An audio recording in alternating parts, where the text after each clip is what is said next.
พบกันเป็นระยะพี่น้องเนาะ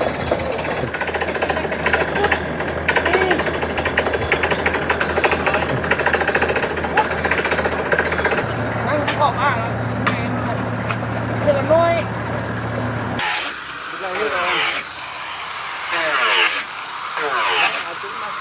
มีตุ้งลงใจเอาเลื่อยไปเลยเอาลูกพ่อไปไปมีไปตีรางมาได้เชือกหนึ่งนะมันพาเอาสับไปดีๆเหยียบพาขอเอาตุ้มไผ่มาเอาเหมือนฟาดรถดวงนั้นวอมมันออกไปดิอีพ่อไม่เห็นมันดิเป็นตัวเอาหินไม่เหมือนเนี่ยฟาดออกเขามันขาดไปว่ะบอกแต่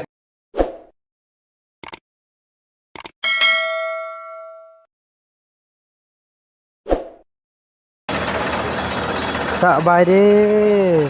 ท่านผู้ชมเนาะสบายดี FC ของบาบุรัมกันเบิดสู่คู่สู่คนพี่น้องบ่ว่าสิอยู่ภายในหรือว่าอยู่ต่างประเทศกันต่อจากEP ที่แล้วภารกิจที่พวกเราได้เจาะน้ำบาดาลกันพี่น้องเอ้ยเนาะตอนนี้ก็ถือว่าแม่นการก่อโอ่งเนาะนี่ก่อโอ่งน้ำอย่างต่างพี่น้องเอ้ยเนี่ยเดี๋ยววิศวการเฮาเฮ็ดจัดการให้พี่น้องเนาะต่อให้คนทางคนก็แต่งอยู่ก็กินต่อท่าทีมงานเฮาเนาะอันนี้เป็นบอลล้างมือหน่อยเนาะ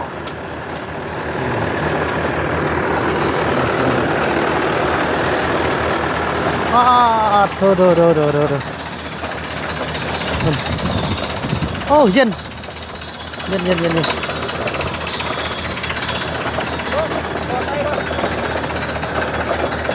พอน้ำแล้วบ่เนาะ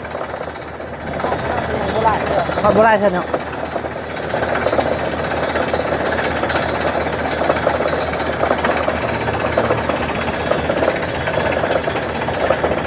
พบกันเป็นระยะพี่น้องเลยเนาะ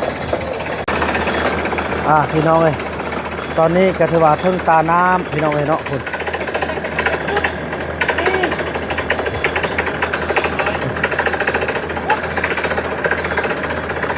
ตาน้ำละเนาะแต่ว่าน้ำเท่ากันคุณวายยังบ่พอใส่เท่าพี่น้องเลยต้องเอาลงลึกๆก่อน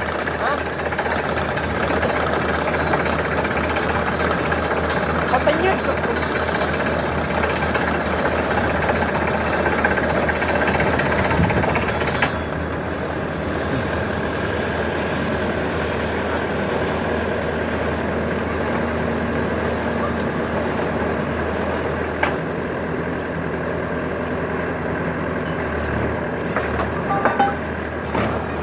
นี่เป็นการต่อท่อมาเนาะทีมงานเราจัดการในการต่อท่อมาเลย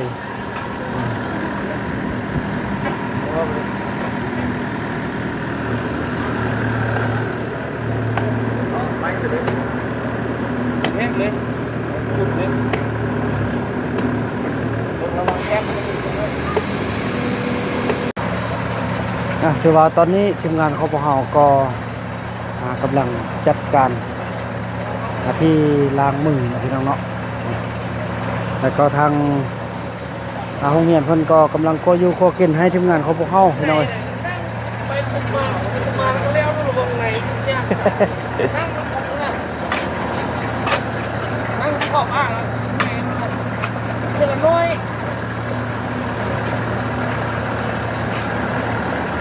บอลล้างมืออันเนาะต้นนึงเฮาใส่ๆป่ะต้นนึงต้นนั้นเฮาใส่ดูบาลานอ๋อเฮ็ด2บอลมันบ่เฮ็ด2บอลหรือบอลเดียวนี่อันนี้มัวบาลานก็อันนี้เห็นดิน้อยล้างหมดอ๋อได้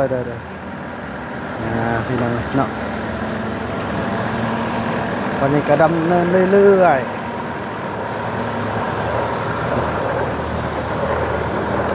ถูกได้จักแม่นหลาย45เอ้าซ้ำกับบ้านพอตรงเนื้อแล้วเนาะ45แม่นแล้วน้ำบ่พอใส่เด้อซ้ำขึ้นก่อนเนาะ45เมตรนะพี่น้องเอ้ย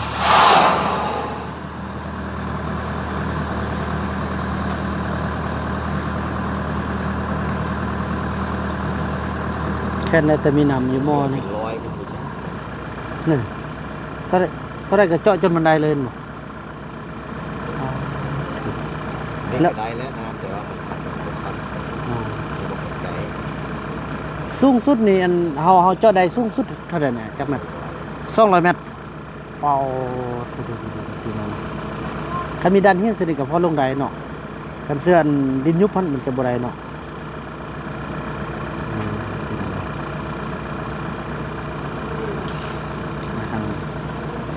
ในครูเฮาก็ยังอยู่ก็กินพี่น้องเอ้ยตอนนี้ก็แม่น น้องบัวพี่น้องมันไปให้เจ้า เนาะ เพราะว่าดูแล้วนี่เสียแวะให้แล้ว เอา ไล่แวะเจาะอยู่ พี่น้องแล้วก็ตอนนี้ก็เป็นเวลาอยู่ 12 โมงกับ14 นาทีพี่น้องเอ้ยจะฮอดเวลานาทีอยากกินข้าวกินน้ำแล้วทางโรงเรียนเพิ่นก็จัดการของอยู่ของกินสำเร็จไปโดนแล้วล่ะพี่น้องเอ้ยเนาะถ้าแต่เฮาพอแต่เฮานี่ยังขาดภารกิจพี่น้องเอ้ย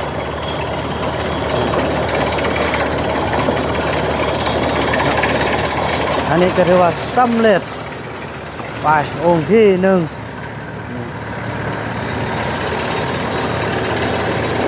ลุยต่อโอ้ลองลุ้นว่าจักแมตพี่น้องเอ้ยงับแต่เศร้ามาได้จักแมตแล้วน้องนับการก่อนนับการก่อนเด้อ กลัวใส่เขาก็ลืมก็เป็นมักหินได้พี่น้องเอ้ย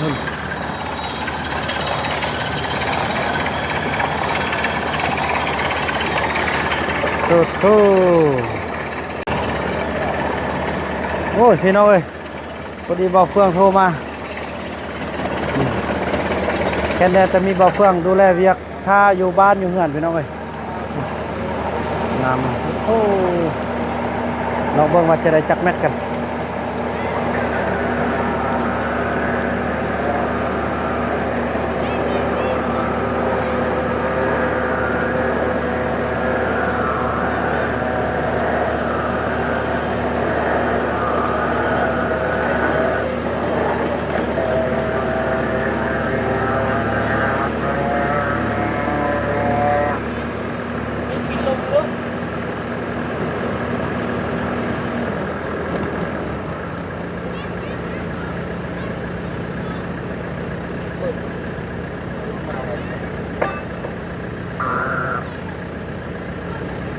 โอเคพักผ่อนกินข้าว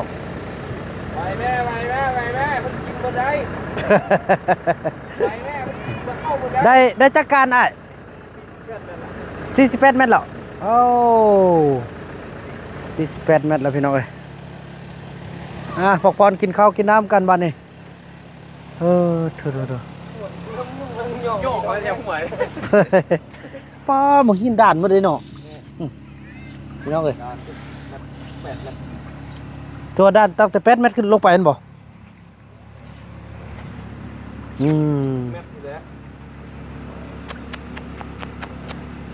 สุดยอดเปิดเพลงอย่าฟ้าเปิดเธอเด้อยังถ่ายคลิปอยู่เด้อ ติดเลยกระซิดได้ มาล้างมือกินข้าวกินน้ำกันเธอเอาอันปอกนึงเขาใส่ก่อน2 ปอกน่ะอันปอกตัวนั้นเขาใส่นึงโอ้งอมหูบดานนี้เพิ่นเฮ็ดรับประกันได้เนาะปิดบ่ปกบดานอันนั้นเป็นบอลล้างมือแก้ไขข้างในอันนั้นจะเด็ดเวียดนาม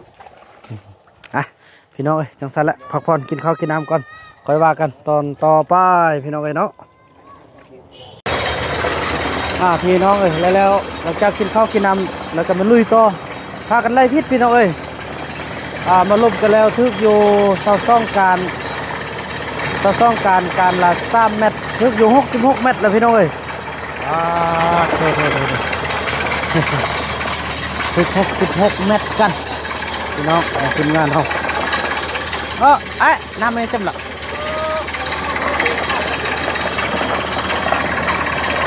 66 เมตรเนาะทีมงานเขาหลังจากกินข้าวกินน้ำแล้วพี่น้องเอ้ย66 เมตรแล้ว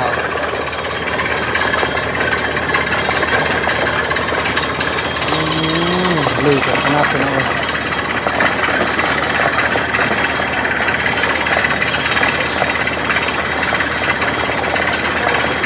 ใช่จริงนี่น้ำนี่ก็โอเคพอใส่แล้วพี่น้องแต่ว่าเพื่อความมั่นใจนะครับทีมงานว่าเพื่อความมั่นใจให้มันฮอตต้าน้ำที่แน่นอนที่สุดอันนี้ก็ใส่ได้แล้วพี่น้องกระบอกแห้งเนาะแต่ว่าโบดีใจเพื่อพี่น้องเนาะเอามันจนใจกับพี่น้องด้วย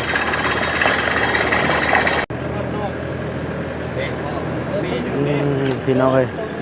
ตอนนี้ก็เป็นเวลาอยู่ที่2:36 นาทีถือว่าทีมงานของพวกเราก็เจาะลึกถึง90 เมตรพี่น้องเอ้ยเนาะได้90 เมตรพี่น้องเอ้ยแสดงว่าก็ฮอดจุดที่พอจะพอแล้วพอจะได้แป้งท่อเนาะเปลี่ยนหัวเจาะใหม่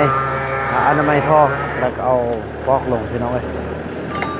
ได้90 เมตรแล้ว90อ่ะทำวิศการมันหนึ่ง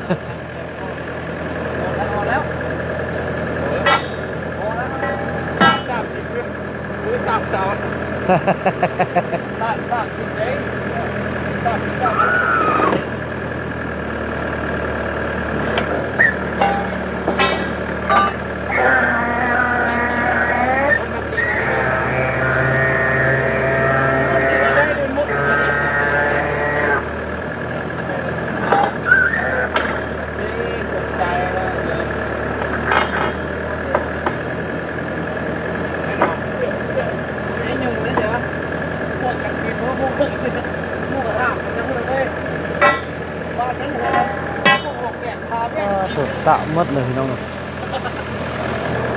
ว่ามันแห้งเนาะ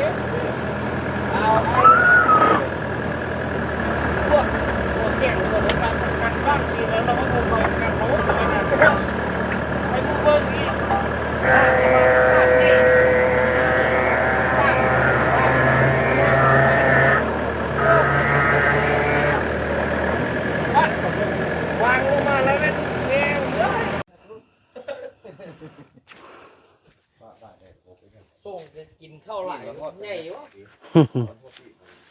ะ พี่น้องอัปเดตภาพบรรยากาศในยามแรงทั่วใดทั้งหมด90 เมตรพี่น้องเอ้ยแต่มีปัญหาหน่อยหนึงคือบ่มีน้ำมันจะอยู่ถึงพี่น้องมีไหนเบิ่งเราบ่ง เดี๋ยวมันเลยเบกกล้องคนเดียวล้มเลย ในน้ำมันอยู่นี่นะเอาบ่ถึกมองซื่อๆนะ โอ้นี่ น้ำมันอยู่ถึงนี่นะ โอ้น้ำไหลโอ้ น้ำไหลแต่ว่ามันลงไปรูปมันบ่มีน้ำมันได้เอาวิธีการนี้ได้ครับบ่เอาแบบนี้บ่ได้เลยแท้ น้ำจะถึง เอาลงด้วยจีแท้มันก็ 90 เมตรน้ำจะถึงพี่ 2 เส้น9 เมตรเนาะ2 เส้น 9 เมตรบ่8 ที36กำลังมาแทกเบิ่งพี่น้องคนอันนี้นะเพิ่นสิไปจีนพวกเรา อันละ3 เมตรพี่น้อยเนาะ ไปที่เดิมไปที่อันเมืองในบุรี จีนคุณหมิงคุณหมิงหน้าตาเขาสิเป็นคุณหมิง โทรวิดีโอปั๊บมันเลยเนาะ โอ้เจ้าสิเด้ คือกันอีกเว้ย เจ้าเสี่ยวกันอีกเว้ย 8 ทีได้36บ่แม่น ไปทอดถึงทอดไหน ไอ้จับดิ ม้วนออกไปเลยเอากินมาแท้ไว้ที่ปากเลย ผู้ดีจำ โบ่จ ผู้ดีจ ำจ ำผู้ดีจุน้ำหน่อยนี่จุบ่หัน7 เม็ดบ่ละหัน ำ7 เม็ด7 เม็ดบ่ เอ้า 7 เม็ด 50 กับ20 เซนเจ้า7 เม็ด50กับ20 เซนอีกเด้อ มาฟาดคอต่อไว้ เอาไอ้ทอนท่านเอาไปบ่เอาโอ้เกี่ยวไอ้บุญนำโอ้ช่วยเดี๋ยวจะเอาไปเพราะว่านะอันนี้นะมันนักแล้วมันร้อนแล้ว น้ำมันจะถึงพี่น้องเอ้ย มันกลายวิสาแล้วนะ หมดมือเลย ทางคือเบาๆนะพี่ โอ้ทุเล็กนี่ อันกลิ้นวิสาโอ้นี่ก็สามมือแล้วเนี่ยไปพูละเส้นเอาไปแล้วไปใจเทียดเหรอการ เพิ่นจะทดลองว่าจะได้หรือบ่ได้พี่น้อยเนาะพ าดโทโรโรโรเจาะ90เมตรดันหินสดๆเลยหมดมือกันเลยโทโรโรโรโร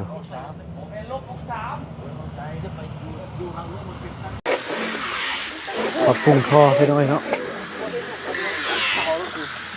ต่อการอีกว่าติของเราต่อการเถอะก็ต่อมาด้วยเราเลือกเอาจุ๊บมาเด็ดแค่ถึง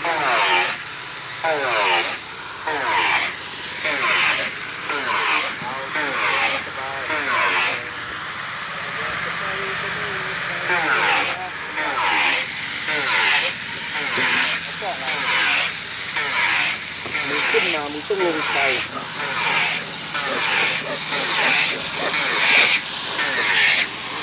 รับลมมันขึ้น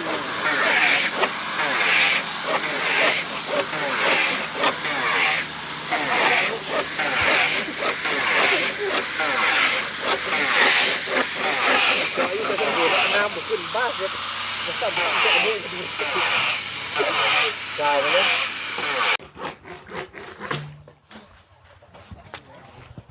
เอาทำแนวเจ็บแอนละถึกละมาเนี่ยถึกมองเขาแทกกันได้บ้าอุ่นน้ำมันบ่ถือดอก เอาเลื่อยไปเลยเอาลูกพ่อไปสักไปมีเลยตีรางมาได้เสือหนึ่งนะมันพาเอาสับไปดีนะเหยียบพาขอซื้อแล้วพ่อมาจ้าพุทธาแต่ว่าไปเห็นอย่างก็มันงอมันสับดินเขาไปฟันไม่เฮี้ยนี่ไม่ในสังไทยไม่ไผ่นี่เขาดึกขึ้นรถเขานะฟันให้งอมันไปเงือดมันจะตึบจะอยู่ในกดกับอะไรแบบนี้เหมือนลงตุ้มไผ่มาเอาเหมือนปาดรถดวงนั้นวอมมันออกก็ดิอีพ่อมันไม่เห็นมันดิเป็นตัวเอาหินไม่เห็นเนี่ยปาดออกเขามันขาดไปว่ะบ่เอาจากกีตาร์มันเข้าเลยหลังจากที่เอาท่อลงเนาะแต่มันสืบต่อเป้าบาทนี่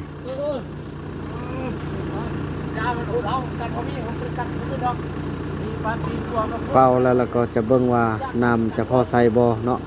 เพราะน้ำมันอยู่สั้นถึงพี่น้องเลย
ตอนนี้ก็จะเป่าแล้วพี่น้องเป่าน้ำออกเนาะ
ส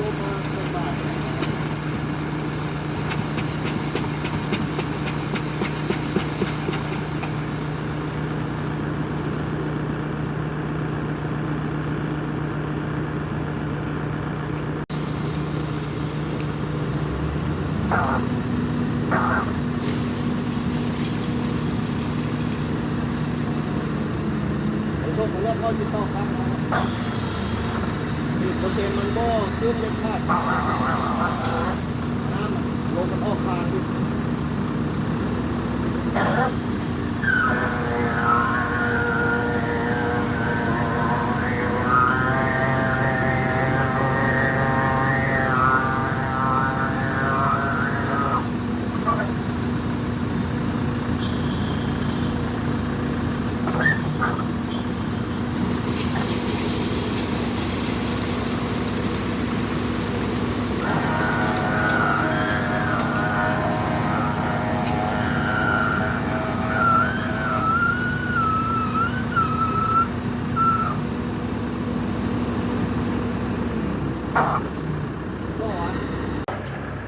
โอเคพี่น้องแล้วก็คอยคำยำแรงกันละพี่น้องเอ้ยเนาะ3:34 นาทีเราก็กำลังลุยกันไปเรื่อยๆคือว่าใกล้จะสำเร็จกันละพี่น้องเอ้ยเนาะใกล้จะสำเร็จแล้วทอดเอานี่แหละก็โอเคแล้วพี่น้องเอ้ยเนาะเช็คเบิ่งแล้วได้นำสั้นถึงแล้วพี่น้องเอ้ย